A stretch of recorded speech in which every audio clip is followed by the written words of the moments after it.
البشير المحجوبي. اليوم رصدنا فما تجاوز قامت به قناة الحوار التونسية أمام مجلس اقتراع فرحات حشاد أريانا. صحيح. أعلمنا أن تم اعتقالك مباشرة بعد تدخلك واحتجاجك على التجاوز هذا القانوني والذي ثم. لو تحكي لنا الحكاية يعني من بدايتها وكيفاش تصرفوا.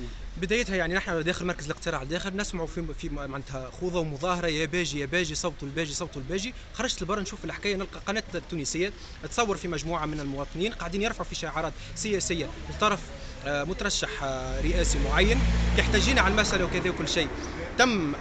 تم طردنا من البيرو دو فوت، واللي يخدموا نتاع ليزيل كلهم يعني تابعين طرف سياسي معين. يعني صارت حمله نتاع اقصاء، انا عندي البادج هذايا وما خلونيش ندخل نراقب الانتخابات لانه فما عمليه تزوير تحضر داخل مراكز الاقتراع. انا نقول يعني فما عمليه تزوير الان تحضر يا شعب تونس، راهو باش يزوروكم الانتخابات. اخرج دافع على حقك، برا صوت. راهو اليوم انا اقصيت وبشعارات واضحه، تضربونا على الطياره الباجي وراجعين، نوعيه شعارات يعني ما ترتقيش حتى لانها منافسه نزيهه نتاع انتخابات ونتاع ديمقراطيه. يعني الناس هذيا كان هكا في حمله انتخابيه تعمل هكا، رجعنا للممارسات نتاع الحملات الانتخابيه نتاع 94 نتاع الانتخابات نتاع النظام البائد. اليوم يعني كارثه ومهزله باتم معنى الكلمه. اليوم من مركز اقتراع في اريانا اقصى كلها جبهيه تتعمل عليا، تخرج برا وما تدخلش.